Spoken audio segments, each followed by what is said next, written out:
It is Super Bowl Sunday this weekend. We have Tom Brady and the Tampa Bay Buccaneers, and they're actually the first team in NFL history to have a home Super Bowl game against Pat Mahomes and the Kansas City Chiefs. Yeah, it's a lot of history going on. Number one, I think Tom Brady's easily one of the oldest players to ever play in the Super Bowl. It's the first time a team has had technically home field advantage in the Super Bowl. And it's it's GOAT versus baby GOAT. Like, it's exciting. This is going to be a great game.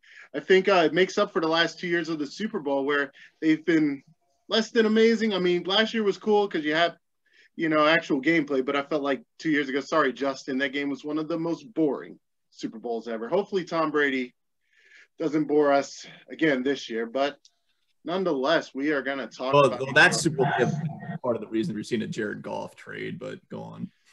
We're actually going to mention that towards the end of the show, too, because I got to get your input on that.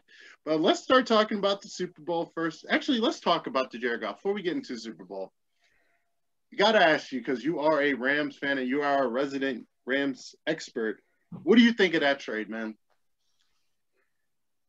My initial reaction was I really didn't like it. I thought it was like giving up too many high draft picks. But, I mean, this is what the Rams have been doing for years now. They don't have a first-round pick for the foreseeable future.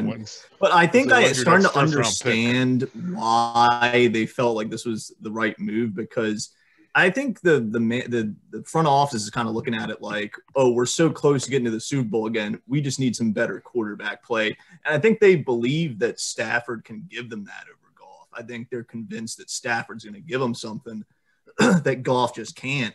And so we'll have to see. But I think it definitely is a situation where you're sacrificing your future to try to like win in the next season, basically. Yeah.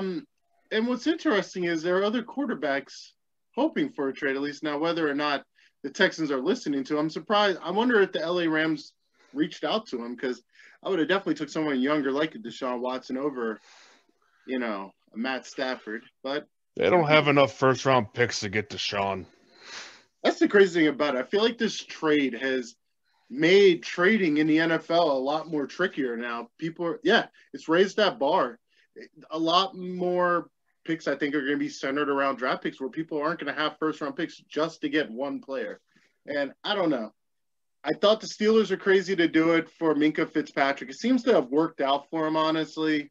But the Rams doing it for this many picks for Matt Stafford, who's, over 30, I don't know. I guess we'll see. Jared Goff, hit or miss. He did get you guys to the Super Bowl that 1 year, but I don't know. Maybe Matt Stafford might push y'all over that edge and get y'all there next year. This is mainly to get Goff's contract off of their books. Stafford, with those weapons, I think he'll do good. Look what he's done in Detroit with subpar options at best. Yeah. He's in a McVay offense now, and he's underrated at a quarterback. Yeah. And like I said, they just wanted that. I even think the Lions are only going to have Goff for a year or so, because then they can get that contract off of their books. Yeah, it'll be really interesting to see what happens next year, especially with that trade. There's a lot of other movement going on, and we are going to talk about it. But as I said at the beginning of this show, it is the Super Bowl special. It's the biggest game of the year. It's an American holiday. Probably won't have as many Super Bowl festivities as you usually do, but nonetheless, it is still here. We're going to start with predictions and analysis. Ross, we're going to start with you, dude. What do you think about this, man? I don't know where I am. I haven't been able to figure out where I want to go. The season has, you well know my hatred I've had for Tom Brady. It's mine has subsided now that I've shown that it's not grumpy Bill Belichick. He's shown he's opened up more. Yeah. But it's Patrick Mahomes. Yeah. Once again, somehow we keep having playoff matchup of teams that have played each other in the regular season. Don't know why this is happening. Just the beast of competition. The Chiefs line is almost decimated based on what it was before. I never thought I would ever do this, but I'm taking Tom Brady. All right. I think he's at home. He's gonna win. He wants to win to basically show, hey Belichick, it ain't you. I wasn't just good because of you. I never thought I would do it, but I thought, I'm going on record with Tampa Bay. One, Justin, what do you think, man? Well, Gerald, we might have to make a double or nothing dinner bet because I'm taking the Chiefs here. And I'm full aware I could end up losing this because, like Ross mentioned, the Chiefs have had a lot of injuries on their offensive line. They just lost Eric Fisher. But, I mean, let's also not forget, though, that Tom Brady, it's not like he's undefeated in Super Bowls. I mean, he's lost to Nick Foles and Eli Manning. I mean, he's not this invincible god that can't be taken out. And if there's someone to take him out, I'd see it being Pat Mahomes right now. Yeah. I mean, we're talking about this could really be a passing of the torch moment here for the Kansas City Chiefs as they look to get their second in a row and win over Tom Brady. But yeah, I mean, it's an even matchup. In fact, you could even try to say, based on the offensive line injuries of the Chiefs and some of the positions on defense and whatnot, that the Bucs might even have a slight edge. I mean, Vegas right now has them has Chiefs as the favorites, but I think this is a very close matchup. But I am taking baby Boots. Okay. So I am going to kind of combat what Holden said a little bit because we are going double or nothing. My apologies. We were expected to go out to dinner, but time just didn't link up. COVID happened, and we just haven't been able to go out. So we are going double or nothing here. I'm going to go with the Bucs. I'm going to tell you why. Tom Brady's single-handedly doing something that I don't think there's been any other quarterback to do what he's done. There have been quarterbacks to play over 40, but I mean, not quarterbacks, players in general. I think there was one. I believe I remember hearing about it. There have been players to go over 40, but they haven't played on the level Tom Brady's still playing on. When the season opened up, I saw the lack of chemistry in the Bucs. I said, man, it looked like it was the Patriot way this whole damn time. Tom Brady's washed. Get him out of here. There's no Super Bowl in store for him, man. We learned quickly. Tom Brady is a football god. And as a Ravens fan, it's stressful to say that.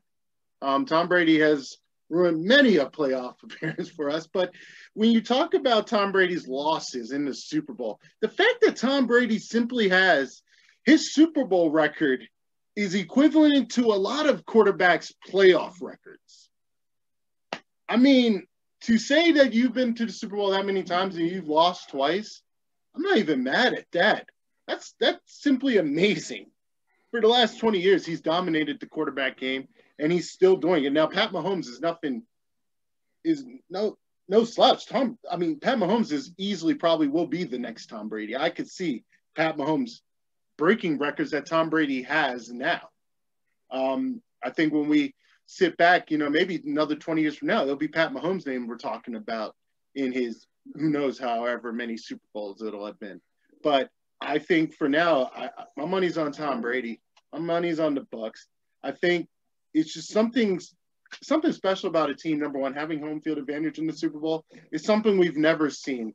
Not much has changed for them. They literally have probably the same exact locker room. It's a lot of the same, pre-workout stuff they're used to being in that stadium. And I think it's gonna add to just an added bonus for them.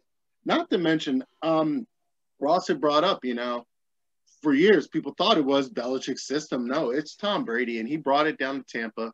I mean, I've heard from Arians that, on, ESPN or wherever I was reading it, he was saying how, they let Tom Brady virtually run that offense. That's Tom Brady's offense. He runs that, and Tom Brady's great at doing it. And I think Tom Brady's going to walk away with a Super Bowl ring. And I think, honestly, we'll probably be hearing about him another 3 or so years. I don't think he's going anywhere. The way he looks out there, he doesn't look like Ben.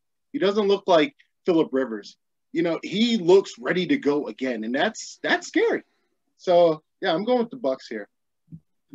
I would just like to make a couple Let's not forget points, though. So for the people out there that are wondering, like, how good is Pat Mahomes compared to Tom Brady and vice versa? Like, I think one of the things you look at, though, is Pat Mahomes' first 3 years in the league. If you look at averages stats, they're comparable to Tom Brady's best 3 years of his entire career. So, I mean, that's one thing to look at. And then also for this regular season that we're talking about right now, the past season, their stats were really similar. But one thing that stuck out to me is that Tom Brady threw twice as many interceptions as Pat Mahomes. And I'm wondering is that going to be a factor in the Super Bowl? Are we going to see turnovers? When did those interceptions happen? Like Gerald pointed out, early in the season, chemistry was off. Tom Brady wasn't throwing well. I don't think a lot of them have happened recently. The NFC Championship. And let's also not forget, they're at home. Yeah. That is true, but that was also up in Green Bay. They're at home. Not only are they home, think of the season. What kind of restrictions is traveling done? I'm pretty sure I heard the Kansas City Chiefs aren't going to get into Tampa Bay until like 2 days before the Super Bowl.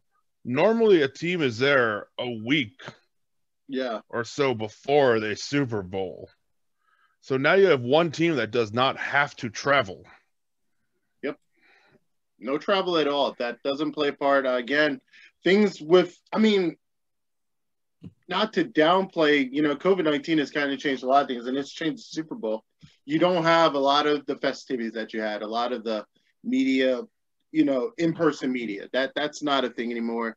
All the celebrations. You cut out probably a lot of the partying that probably went on during the Super Bowl. So you're looking at a team that has home field advantage, that hasn't been distracted by partying or all the Super Bowl festivities, and it's Tom Brady.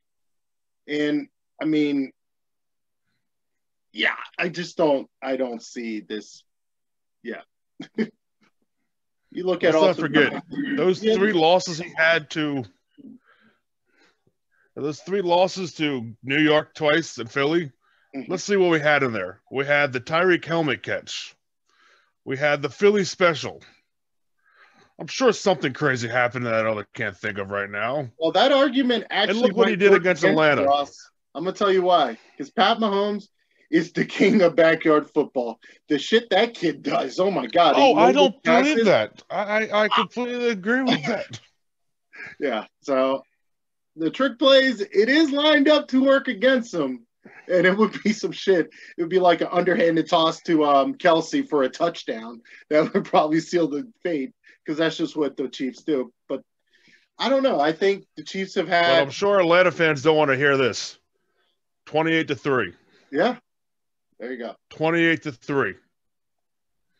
Yep. I mean, to come back, what, 25 points? Come on, man.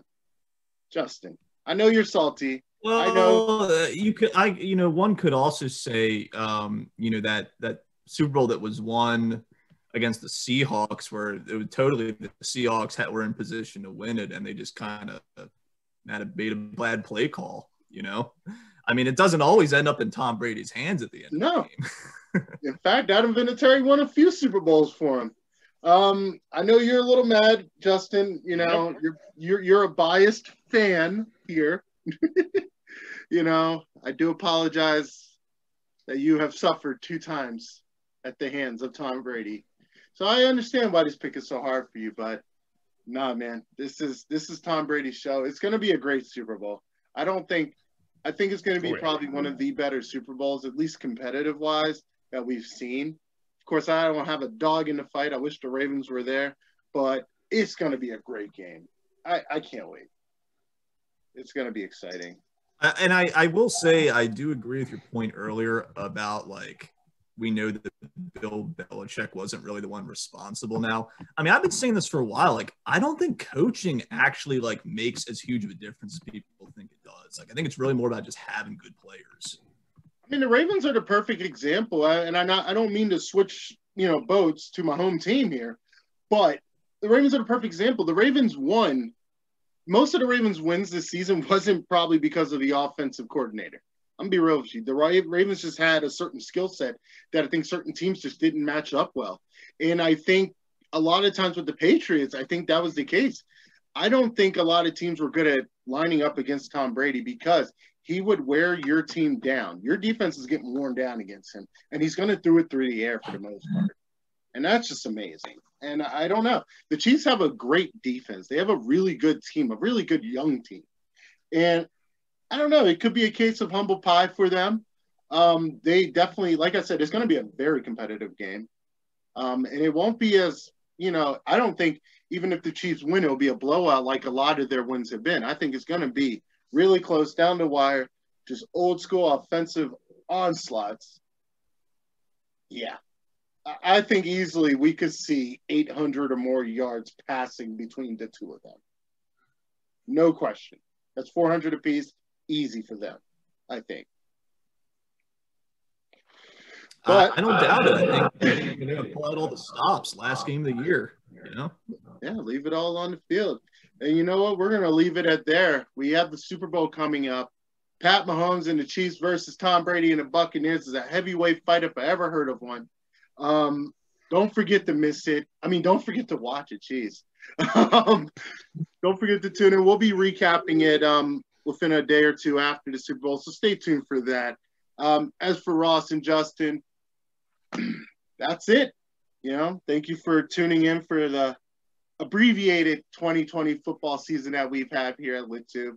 The world's been crazy, but we're grateful you've been with us. Don't forget to like and subscribe, and stay tuned for more.